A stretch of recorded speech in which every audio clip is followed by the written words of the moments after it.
All right, greetings and welcome, welcome, welcome. This is part 3 to Deactivate Your Triggers, and my name is Veronica Marie. We are attempting to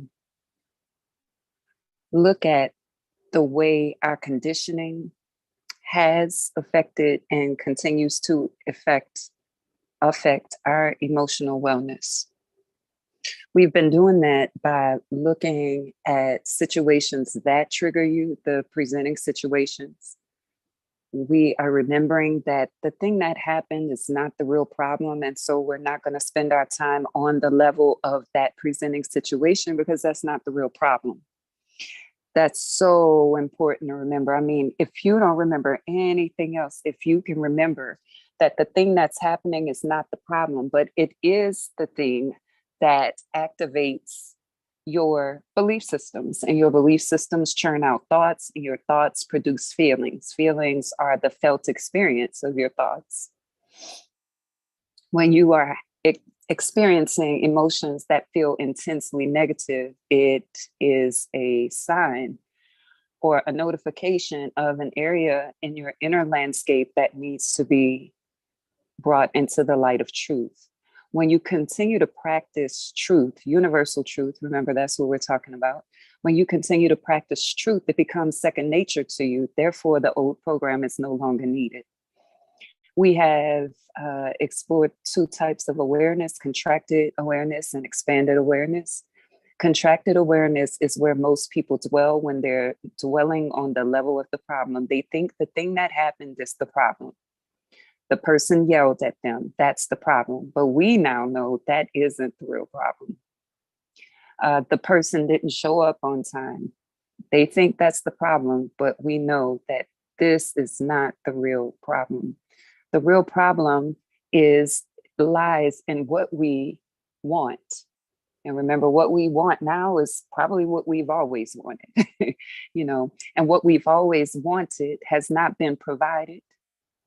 And so all the cells, all of the experiences where we wanted a particular thing begin to, I like to call it voicing. All of those cells that want the thing and never got it begin to voice at the same time, giving you the thoughts of the voices. They always do this. People always do this. People don't get me. It sounds like that. When those thoughts start coming forward, we know it's coming from our past selves and conditioning.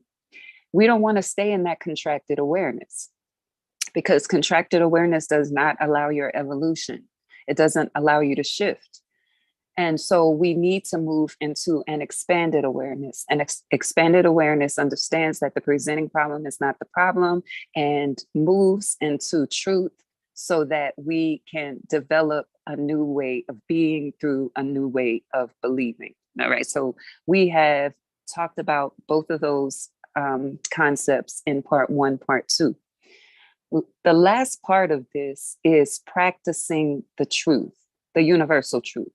There are some truths that govern this time-space reality, and it's true for everybody. And when you practice these truths begin to be a belief system. And this new belief system will churn out thoughts according to truth, and your emotions will line up. People often ask, will we ever be healed in this lifetime? I don't think so. I don't even think that's the goal of life, to be completely healed. The goal of life is evolution, and that is transitioning from one state of being to another and vibrating in harmony with universal truth. So the universe does not have a start point and an end point. There's no start and end in energy. So there's no will we ever be healed. A lot of people say, get healed before you do this or that. There really isn't a getting healed. And you can only heal at the level of consciousness you exist on. So when more things come to your consciousness, you can heal that. There's layers to it. So anybody who's thinking that they are healed is not really understanding how things work. Because at any given moment, something will come out of your subconscious and you would think, dang, I thought I dealt with that. You dealt with it on the level that you could deal with it. Now a deeper level is coming up. And we know that our souls are like a deep well. Okay, and the well never runs dry. So we do our part by attending to our belief systems and our own frequencies. Okay, so let's move into the truths that govern this time space reality so that we can begin to put this in practice. It's important for you to practice these truths in and out of season. You don't just want to grab the truth off of the shelf when things are going bad, because it's not going to be that easy. Remember, the way your subconscious gets programmed is through strong emotion. Another way is repetition. These things go hand in hand. Okay. The repetition needs to come before the strong emotion. So, on a daily basis, you are looking at these truths, reading them, applying them, and not letting anything slip through the cracks as much as possible. We don't want to turn this into dreadful work. We want to turn this into a work of becoming, and it feels good because it's liberating at every step. So, when you get these truths, you want to apply them when you're impatient in the store or the doctor's office. You want to apply them when you're talking to your children or talking to your loved ones. You want to apply these truths when you're in traffic or in some unpleasant situation at work. You want to apply these truths when you're warming up your food. There's a truth to be seen there. You want to apply these truths every single day of your existence. And through repetition, it will be in your system. You'll be vibrating according to the truth. So when the triggering event happens, you have something to stand on. You have something to pull from. You have a tool bag that you've been practicing, and the tools are strong. When you don't practice, the new belief system cannot take root. See, one of the ways that a thought becomes a belief system is that it's practiced and applied over and over again. You create a self who believes in a new way. You become new, right? So I'll stop right here to see if you have any questions, and then I'll begin introducing some of the important truths. There are many truths, universal truths. I just want to give you a few of them.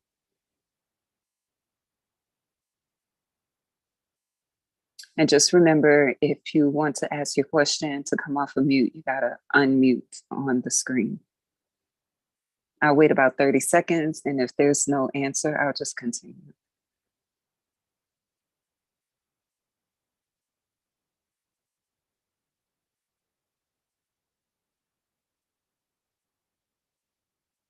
All right. So during the last two sessions, I most likely started with a few truths, and I want to continue with that. The first one is what is called the law of pure potentiality. Pure potentiality. You got to know what this law is, what it means, how it operates, so that you can apply it on a daily basis. Daily application of these laws will create a belief system in you. And the more you practice them, the more powerful they will become inside of you, allowing the old belief system to go extinct, to disintegrate, or be deactivated. Okay, because you already know that the presenting problem is not the problem. You have already explored the things that you want and where they came from. And now we need to apply the truth, because a lot of times in past situations, we believe that something should have been a way that it wasn't. It should have gone a different way. You should have done a different thing. You should have said, somebody should have. All of that is rooted in illusion, because the law of pure potentiality really says to us that between 2 points, infinite amount of things can take place. This is the realm where anything is possible. Anything is possible. But it continues to say that even though infinite amount of things are possible, a smaller amount of those things are probable. A smaller amount of those things are likely. And an even smaller amount will take place. In fact, it's only one thing that can take place at one time. That thing that happened, the thing that took place, is the thing that needed to take place, was the thing that should have taken place, and there was no other option. The illusion is that there were options. That's the illusion. The law says only one thing can happen. And the thing that did happen needed to happen. That was the thing that should happen. I'm going to repeat that again. Even though anything is possible, a smaller amount of things are going to be likely, and only one thing can happen. And the thing that happens is the thing that needs to happen. For what? For evolution. Remember, the universe is designed to flow with evolution and to support the evolution of sentience on this planet. Our higher self is only concerned with evolution. The ego, on the other hand, is concerned with options because the ego is supposed to come up with options to help us choose as we're living our higher self existence in a human form. But we must remember that is associated with the brain, that's associated with this time space reality. We have to take a few steps back, a lot of steps back, and look at this in a universal way. If you stay too close to the problem, which is synonymous with staying on the level of the problem, you contract, you hurt, you program yourself a certain way to believe that something else should have happened. You see, the universe is not really believing things like we are. The universe is not operating in terms of right, wrong, good, and bad. The universe is a flow of energy. And the flow of energy is intelligently designed. So we don't get to shift the design of it. We do have freedom to create. We must create using the laws. We must believe according to the laws so that we can be in harmony with universal truth. And since only one thing can happen, this is going to help us with a whole lot of triggers that have to do with shame, regret, resentment, remorse, beating up on yourself, being mistake oriented, being afraid of failure. All of these are rooted in the idea that things should go away. They should go away. Okay. They should go a certain way. And because you are powerless to control what way it goes, you're going to feel triggered. You're going to feel triggered into anxiety. You're going to feel triggered into some stress response. You're going to feel triggered if you are not thinking according to the law of pure potentiality. Simply put, everything is as it should be. For what? For evolution. It's not the way it should be for me to be happy. It's not the way it should be for me to like it. It's not the way it should be to satisfy my idea of right and wrong, good and bad, fair and unfair. No, it says it should be according to universal design for evolution of all sentience on this time-space reality, the law of pure potentiality. There are other laws. We have to flow and get comfortable with all the laws and not try to use one to the exclusion of the others. Okay, and so I'm going to present a few more to you. I'll stop right here to see if you have any questions.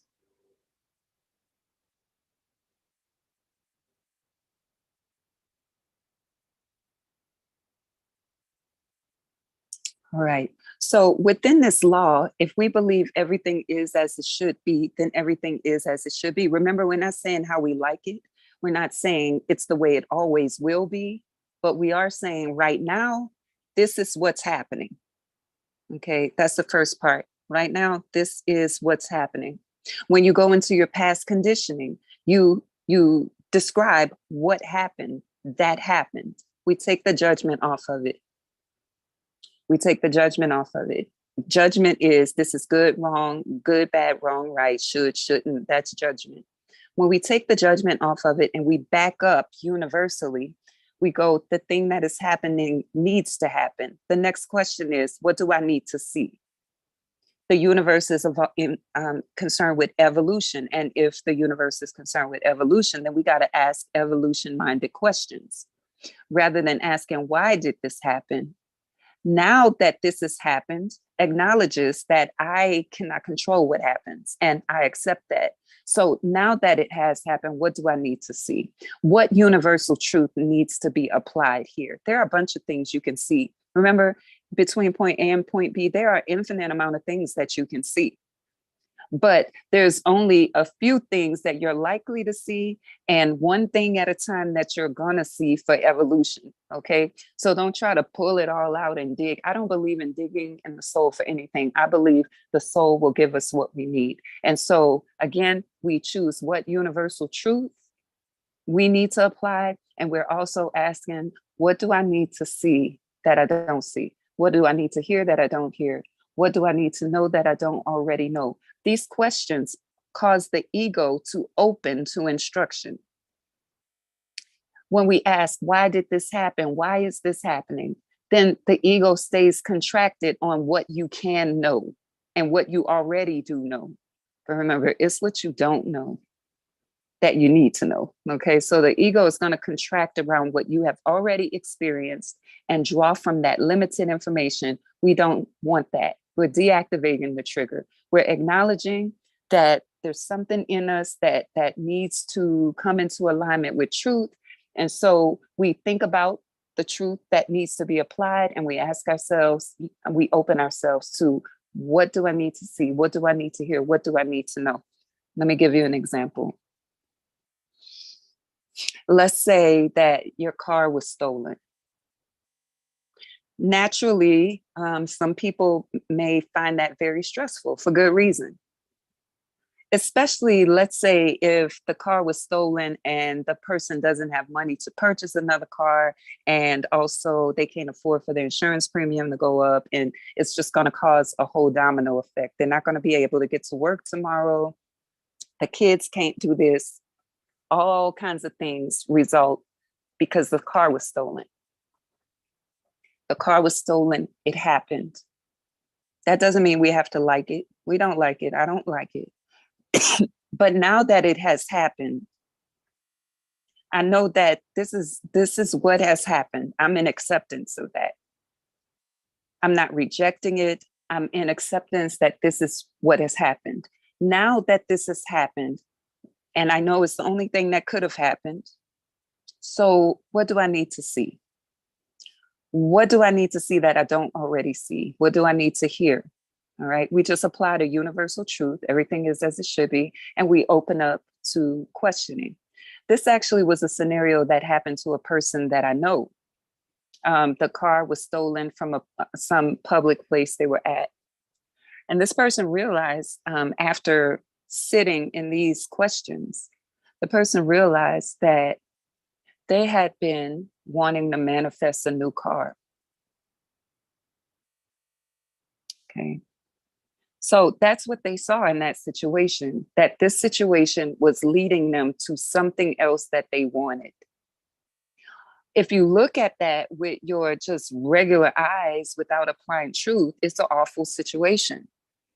But when you come into a deeper knowledge that this is what had to happen, and we're going to get to the orchestration of the universe, then you are able to relax, even though it's causing some dilemma, some inconvenience. We see the bigger picture. And so she was able to apply this to her situation and find peace in it. I applied this all across the board in my life. Okay. So this is the law of pure potentiality. Part of the law of pure potentiality also says that we are unlimited creativity as spirit beings. We are unlimited creativity. You see, when situations happen and we feel overwhelmed and we fear we're not going to have enough time, enough knowledge, enough emotional space, whatever it is, we feel in lack. Not enough is in lack. The law says we are unlimited creativity. You see how lack immediately conflicts with the law of pure potentiality. And so if in the situation where the car was stolen, the person could go into lack and be like, now what am I going to do? Things keep on happening. I don't know why this is happening to me. And they contract. Or they can open and go, wow, this sucks. Okay. Now that this is happening, because I know it needed to happen for whatever reason, I don't know the reason. I don't need to know the reason. Now that it has happened, what do I need to see? What is being revealed to me? What do I need to hear? What do I need to know? And now I'm unlimited creativity. Okay. So now we are reinforcing who we are with the truth.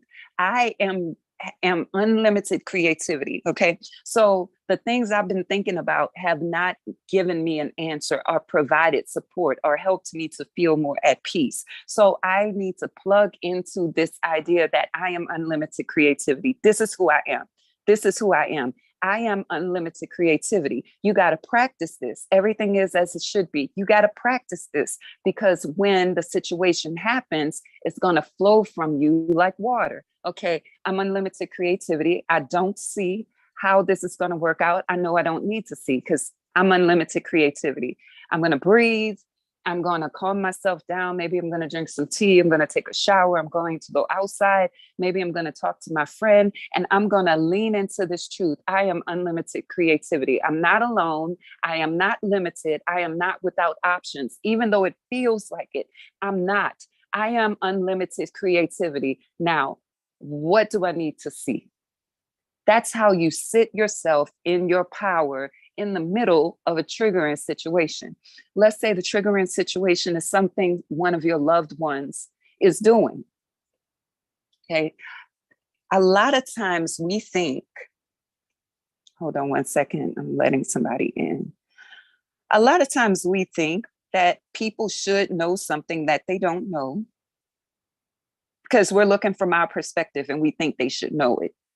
And the fact that they don't know it and they express that they don't know it seems to be dishonest to you. You think that they do know it, or they should know it, but they don't. You're creating suffering within yourself. You will never know if the person really knows a thing or not. So the question is, are you going to create suffering within yourself? We're talking about deactivating these triggers. Are you going to create suffering for yourself? Remember, the problem is not what they're doing. The problem is in what you want that you're not getting. And that has been programmed. Okay. So I understand that this is a program. I understand this is learned reaction from me. I want to deactivate the trigger. So I'm going to think about the times where I have experienced this before and see what truth needs to be applied. So maybe a situation comes up when my mom said she was going to do something, but she didn't. And I gathered that people cannot be trusted. The universal truth is the thing that happened needed to happen for what? For evolution. Okay. So in evolution, what could have needed to evolve in me during that time? Where was I abiding against universal truth? Where? You apply the universal truth because you've been practicing it. It's going to flow from you.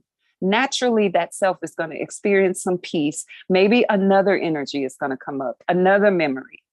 I'm calling a memory a self. It's part of yourself. Another memory may come up and you need to apply the truth again. But because you've been practicing it, it flows. Practice is essential every day. Okay. So then once we realize that this is a trigger, we soothe ourselves, then we can come back and go, okay, I know you said A, B, and C, and I didn't like it. But now, since you said it, where do we need to go with this? What do I need to see that I don't already see? You can say this to the person. What do I need to see that I don't already see? But first, you got to believe that there's something to be seen. If you think that a thing shouldn't have went that way and there's just nothing that's going to satisfy you, then that trigger cannot be deactivated. There's always something that you didn't see. There's always something that you didn't hear. There's always something that you didn't know.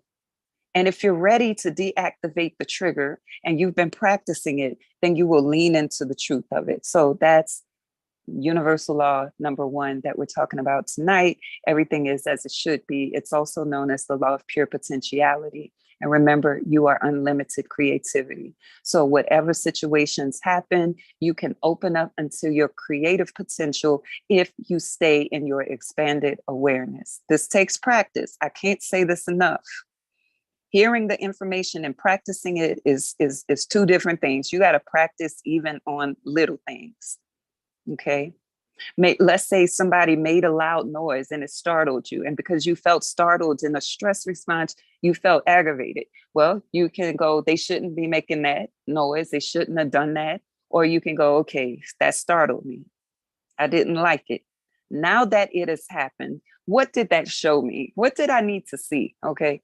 This is how we deactivate triggers. The next law I want to talk about is the law of desire, intention, and attention. If we understand how the universe works, then we feel more secure. If we understand how the universe works, then we feel more secure to lean into the flow of it because we understand how it works. You ever try to walk in the dark in an unfamiliar place? You felt insecure. But if someone held your hand and was guiding you, you felt less insecure. It's the same idea. Okay. So, what you want is important. Your desires are of the utmost importance. Your desires are of the utmost importance, and they are of the utmost importance to you. They're not always the utmost importance to others. It's the utmost importance to you. And we can use the first law, everything is as it should be, so that when other people are not understanding or receiving or respecting or attending to your desires, you can understand it needs to be like that. Okay. Because there's something you need to see, and the thing you need to see needs to be brought into the light of truth. Desire is about your unique way of being and the unique energy that you require to evolve. That's what your desires are. The energies that you need to evolve. Desires spring from your higher self. Your higher self sends the energy of desire through your human system so you can pick it up. You experience it, and then it ideally will expand you into seeing, like, how can I get this desire manifested? How can I manifest this? It's supposed to produce an opening. Okay, so the desire springs from your higher self. It's the energy you need for evolution. And so then you open yourself to the desire. This is going on inside of you. I'm talking about deactivating triggers because a lot of times we want people to respect how we feel and what we desire. We want people to see what we're saying. We want all of this, but they don't. Everything is as it should be. Let's look at what desire is really supposed to be doing so we can take the attention away from others and what others are not doing, because that begins to be a trigger. They don't listen to me. They don't care, right? We are looking beyond the surface, beyond the situation, the presenting situation. We are expanding into what this is really doing in us for evolution. If you're not evolutionary minded, you're going to be thinking, yeah, but they still didn't do that. And that's okay, because maybe it's not time. Everything is as it should be, right? Again, another way to deactivate triggers. Everything is as it should be. People are not needing to be anything other than they are, and that includes you. Okay.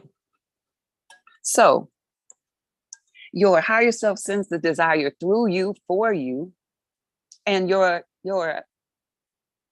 next response needs to be an opening to it, an expansion toward it, not a contraction. Okay.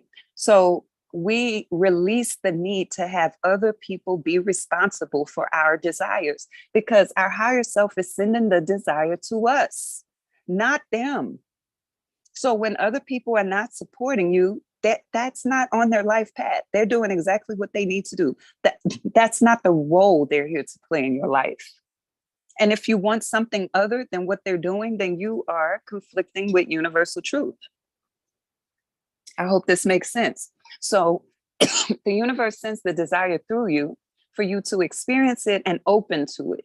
This is where your brain comes in and goes, you ask your ego, what are some ways I can accomplish this desire on earth? That's your intention. When you begin to allow your ego to pull from universal opportunities, remember, the law of pure potential says an infinite amount of things can happen. So we're giving ourselves an opportunity to expand in harmony with the universe. This can happen any number of ways. This is a way to deactivate some anxiety triggers. When you contract, and you're closed up and needing something to happen a certain way, then we can understand the way the universe works is that desire came from my higher self. So now I need to expand and open and see what is available to me. What do I need to see that I don't already see? What do I need to hear? All of the expansion questions, because this is my desire. And then you look at the desire that is most in alignment with where you are. That's your intention. Your intention shifts the thought from just a desire into a plan. That's an energetic shift. The thing energizes and becomes a different form, moving from just desire into intention. And then it is your attention that activates it all. You keep putting your attention on it. Remember, we're putting our attention on our evolution. We're putting our attention on our desires. When you focus your attention, you shift the frequency of the thing. It becomes more and more powerful the more attention you spend toward it, send toward it. Okay. And that is what begins to affect the universe in attraction and repelling. That's when your magnetism becomes even stronger. We're working with the laws of the universe here, y'all. So sometimes when you're not getting what you want, you can go, okay, I don't need that right now because I need to strengthen this. What do I need to see? What do I need to know? What do I need to hear? I hope you see that working along with the universal truths is going to help you deactivate a lot, but you gotta practice. Practice, practice, practice, practice, practice. I'm going to stop right there and see if you have any questions before I continue.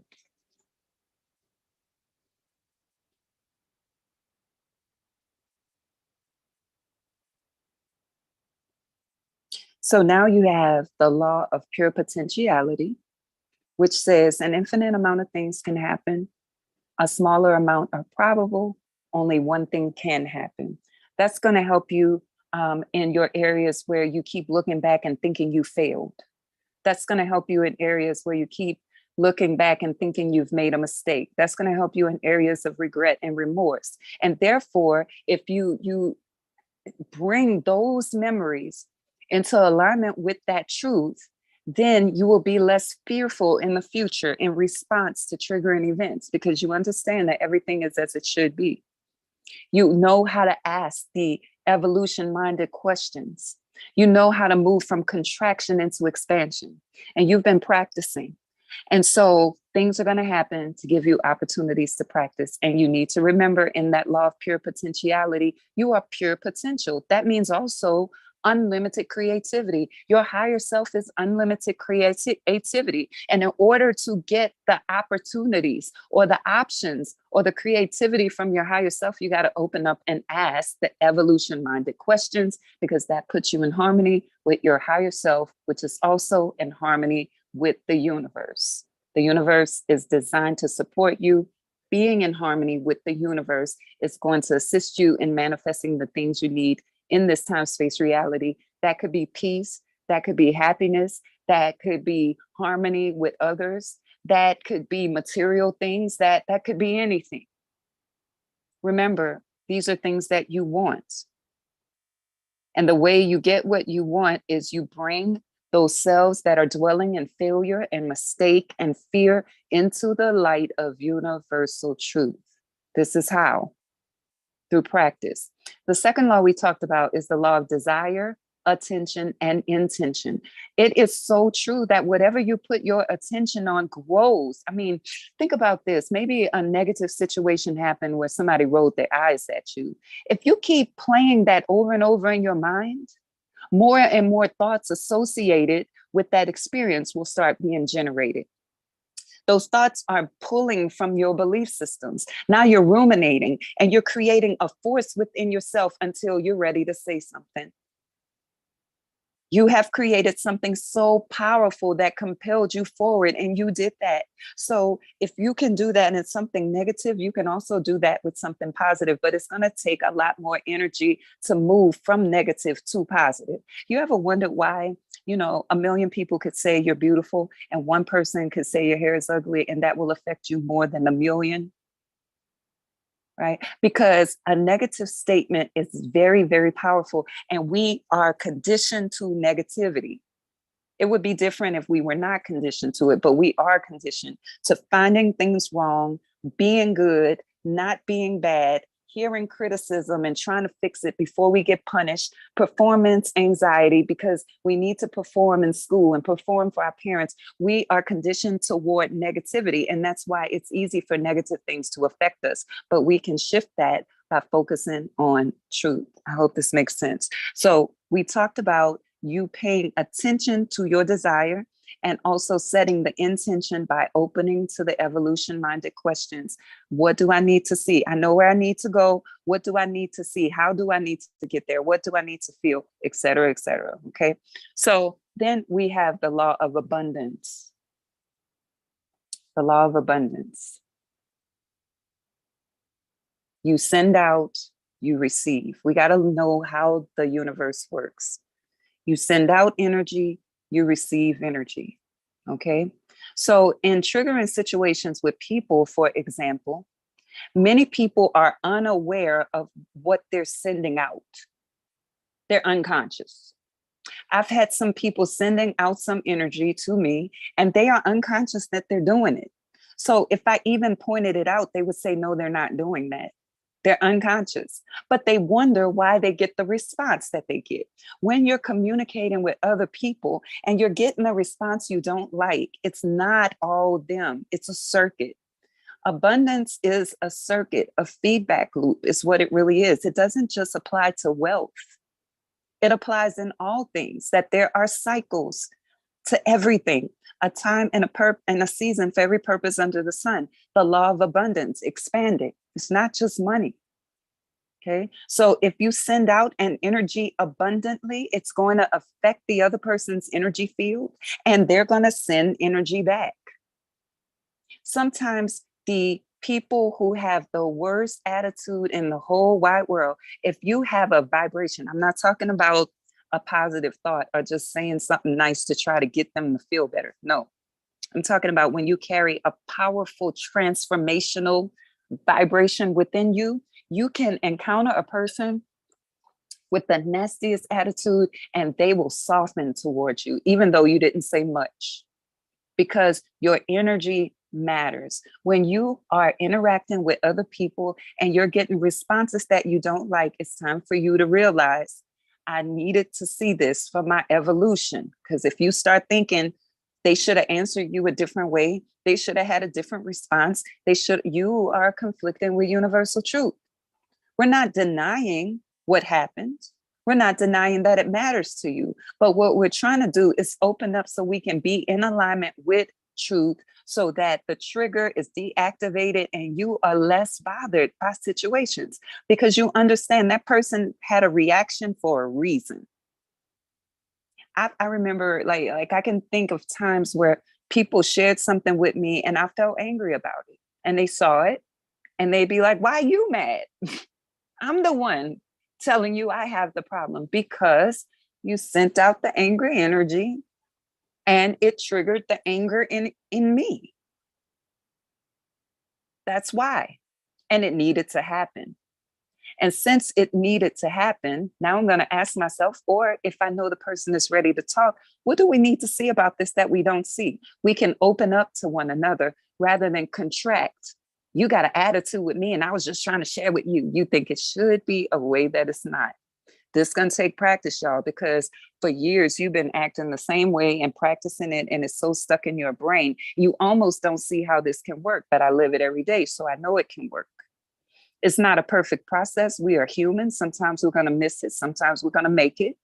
But when we practice more and more, it becomes second nature. The evolution-minded questions will take you far in this journey. Everything is as it should be. All right. So going back to the law of abundance, giving and receiving, giving and receiving. Okay. So some people are givers. They give and give and give, but they have trouble receiving. These people don't really have trouble receiving. These people have trouble acknowledging that they are receiving. Okay. And that's a topic for another day, but that needed to come up. So I let it come up. But a lot of times you're giving, giving, giving, and you don't set up an energetic exchange. You don't even know what you want. You don't acknowledge that you want anything. You deny that you want anything. So you keep giving, giving, giving, and what you're getting back is not what you like. So, how can we deactivate that trigger according to the law of abundance? Number one, you need to ask your higher self, what is it that I really want from this situation? What do I think should be happening that isn't happening? This needed to happen so you could see where you are not abiding in universal truth and shift it. So, what do you think should be happening that isn't? Where did that come from? What truth can be applied? Well, here, what can be applied is if you're getting something that you don't like back, if you're getting something that you don't like back, it's time to ask yourself, what do I need to see that I don't already see? And I'm not talking about the other person, because a lot of times you'll look out and say, oh, I see that they inconsiderate, and I didn't see that before. No, that's not what I'm talking about. That's a contracted awareness. That's a person staying on the level of the problem. What is the real problem? What do you need to see about yourself that has created this? And how can you shift it without villainizing the other person, without making the other person wrong and inconsiderate and selfish and out for themselves? You gave it and you got in return. You just didn't get what you wanted in return. How can I shift this so that I get what I desire? What opportunities are available to me? Where can I set my intention? How can I focus on my own desires rather than on somebody else's? Now, we're not trying to do this in contraction, because some people say, you know what, I ain't doing nothing no more. I'm not telling them nothing no more. I'm not giving them nothing no more. That's a contracted individual. A person who is expanded realizes that, I didn't like what happened, but I also see why it needed to happen, because inside of me, I've been believing that love is action. And love is not necessarily action, because there's some people who love me that don't act. And there's some people who act that don't love. So I've been believing that love is action, but it's not. That's an untrue belief system in me. That's an example of something that might come up. So now I can stop applying that. When this person doesn't give me what I want, I don't have to make it be they don't care about me. I can see that they could care in their own way. This is an example of something that might come up. We are applying the law of pure potentiality. We are applying the law of desire, intention, and attention. We are applying the cycle of abundance. Give and receive, give and receive. All right. So there are many ways you can apply these laws. This is only a few. When you open yourself up and ask the questions, new things are going to come to you because you open to it. What do I need to see that I don't already see? Or how can I see this old thing in a new way? You open yourself up to universal truth. Answers will come to you that never came to you before. You'll turn on the phone or social media, and someone will be talking about the exact thing you need to be experiencing. Or a coach will come like me, and you can sign up for coaching. Okay, it's true, the old saying, when the student is ready, the teacher appears. So we're trying to put ourselves in a ready state by asking the appropriate questions. These are all the things that we do when we're triggered. And yes, it takes time. And sometimes when we are already in the trigger, it's hard to come out. So we have to think about this after. But we can apply this in retrospect and then try again. We are unlimited creativity. I hope this is making sense. And so I'll stop right here and see if you have any questions.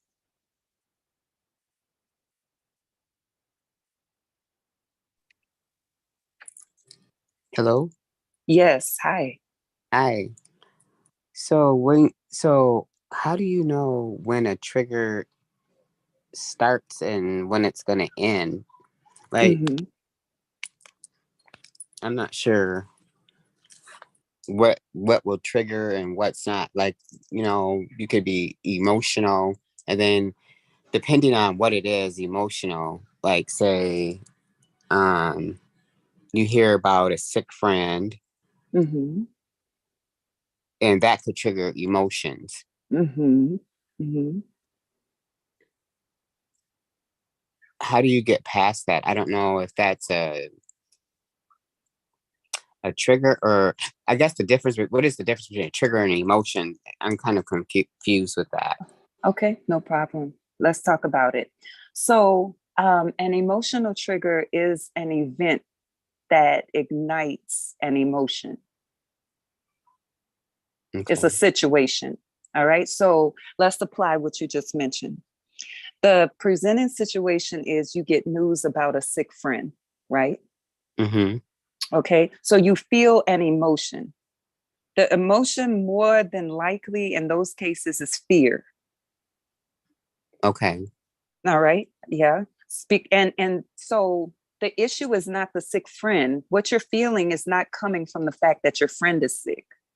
What you're feeling is coming from what you believe about sickness. Okay. So, what you believe about sickness has likely come from a lifetime of experience. Maybe someone else you know was sick and passed away.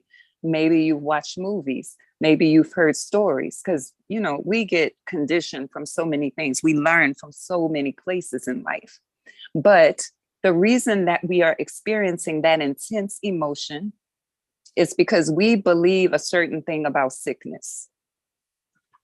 All right, is triggering your, but this situation is triggering your belief system about sickness and loss, healing, etc. All right, so far so Okay. good. Okay. Well, Okay. or they what if they okay, so sickness meaning if you mean to the point where, like, for instance, cancer. Like I always think about, I always have like I had breast cancer. So yep, I do worry about that as far Mm-hmm. as a cancer. But then I hear another friend, well, two people actually that I know have cancer as well. So Mm-hmm. it's like it's triggering me all over the place, I guess. Okay, what's your feeling? What feeling do you experience, like when you hear that the people have cancer at work? What are you feeling? Um, maybe I don't know. Maybe, well, dying, maybe Okay, what emotion do you feel in your body? Like sadness, sadness. Okay, sadness, very like good.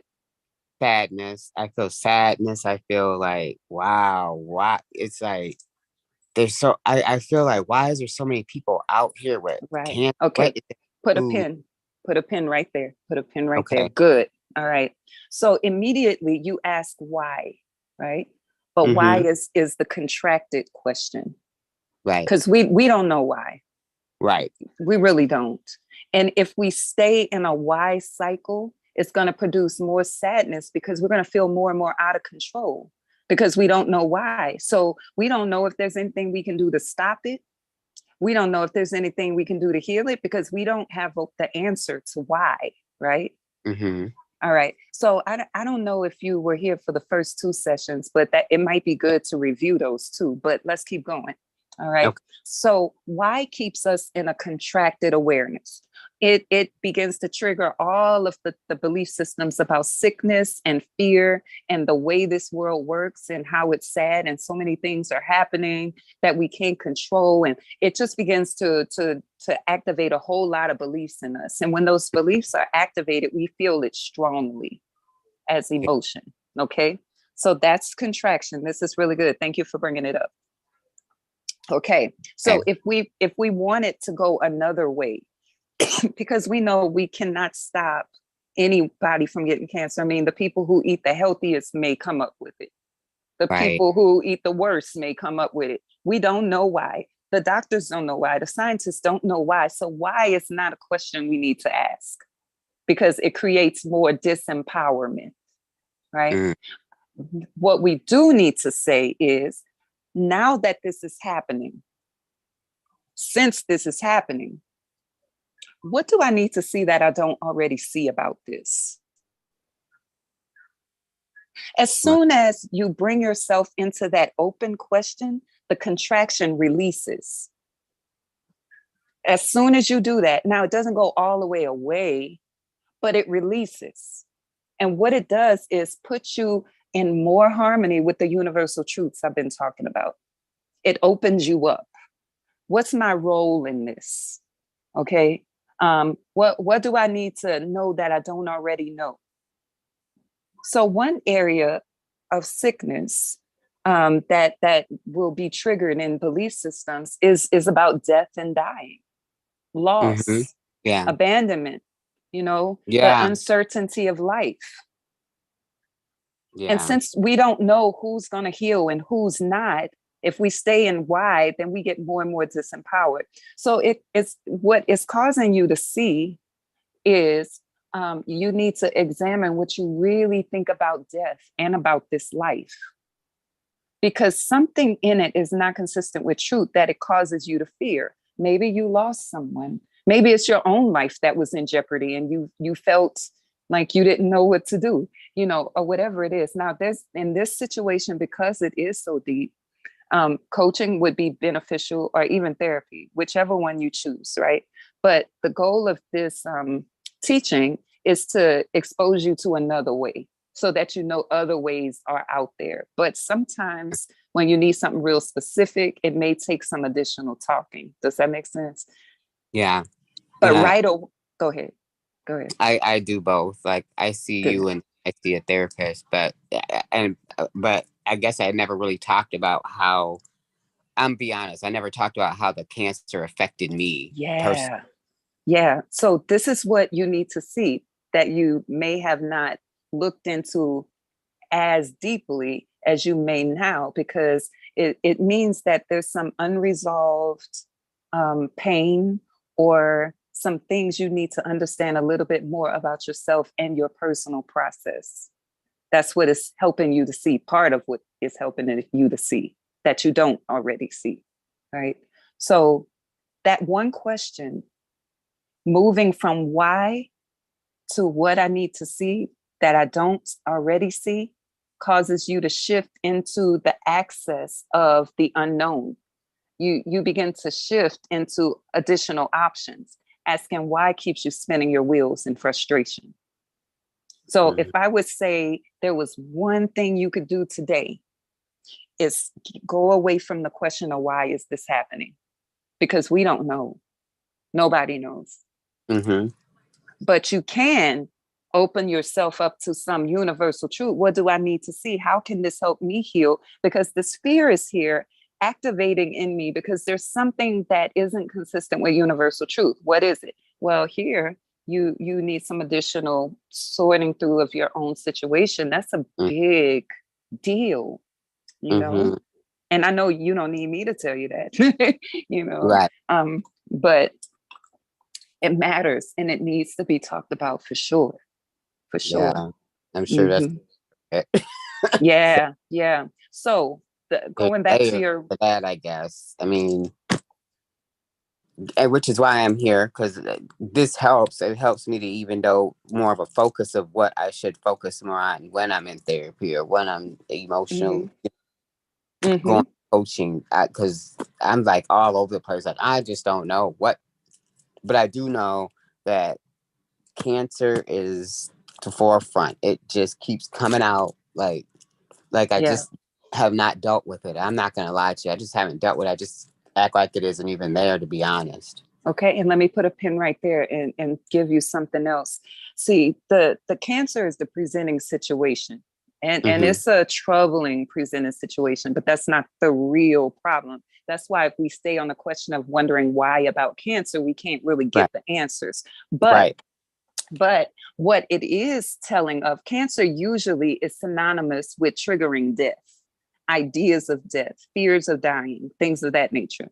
So we need to look at our ideas of death. And there's a beautiful book I can recommend. Depends on what your belief systems are, though. I don't. You know Um, what? I believe in spirituality. I don't okay. have particular religion. I just believe in. Mm-hmm.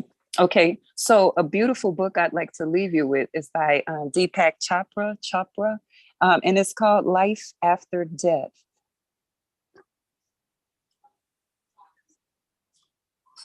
Look it up, read it, read the the description, and see if it's something you could be interested in, because a lot of times we don't have well-formed ideas about death.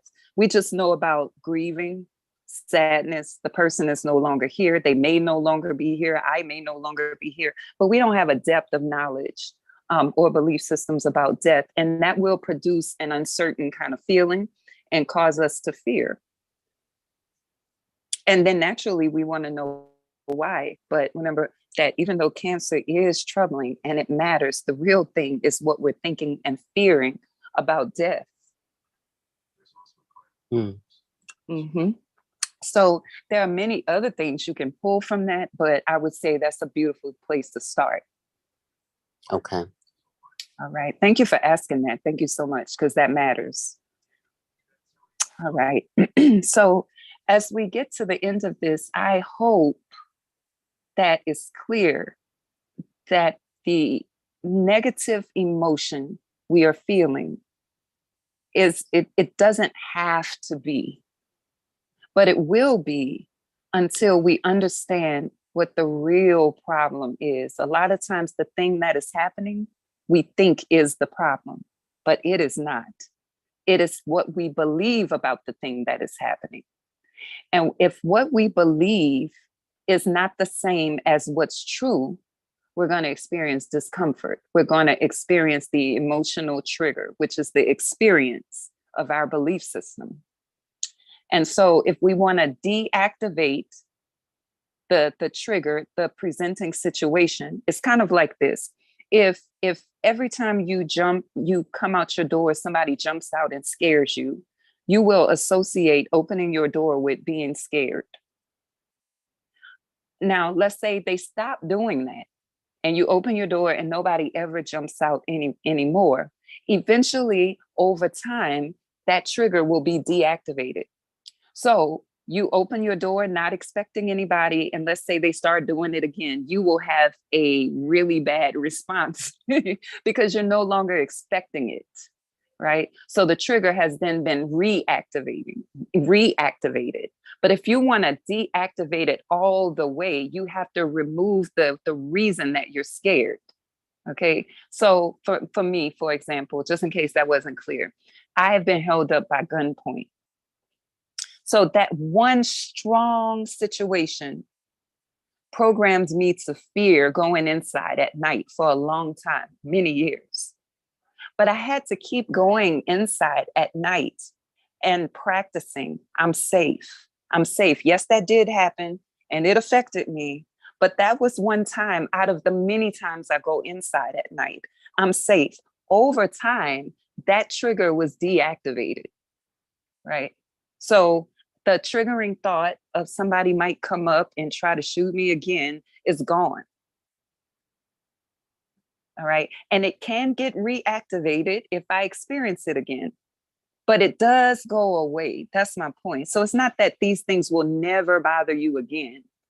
It's just that the intensity of it will go all the way down until it's non-existent. And if you experience it again, someone may say they have cancer, you may feel it, and it may be really strong, and you may feel it activating, but you have tools. The tools are the universal truth. I hope what I said just made sense, because I feel like I went around the corner with it. Yeah. Well, that's awful that happened. Wow. Yeah. But over time, the brain learns that we really are safe. Yes, one-off events happen. Yes, glitches happen. But overall, I am safe. And that is a universal truth. I'm safe because everything is as it should be. I am safe. I'm not safe because things are never going to happen. I'm safe because no matter what happens, it is as it should be. Now, what do I need to see?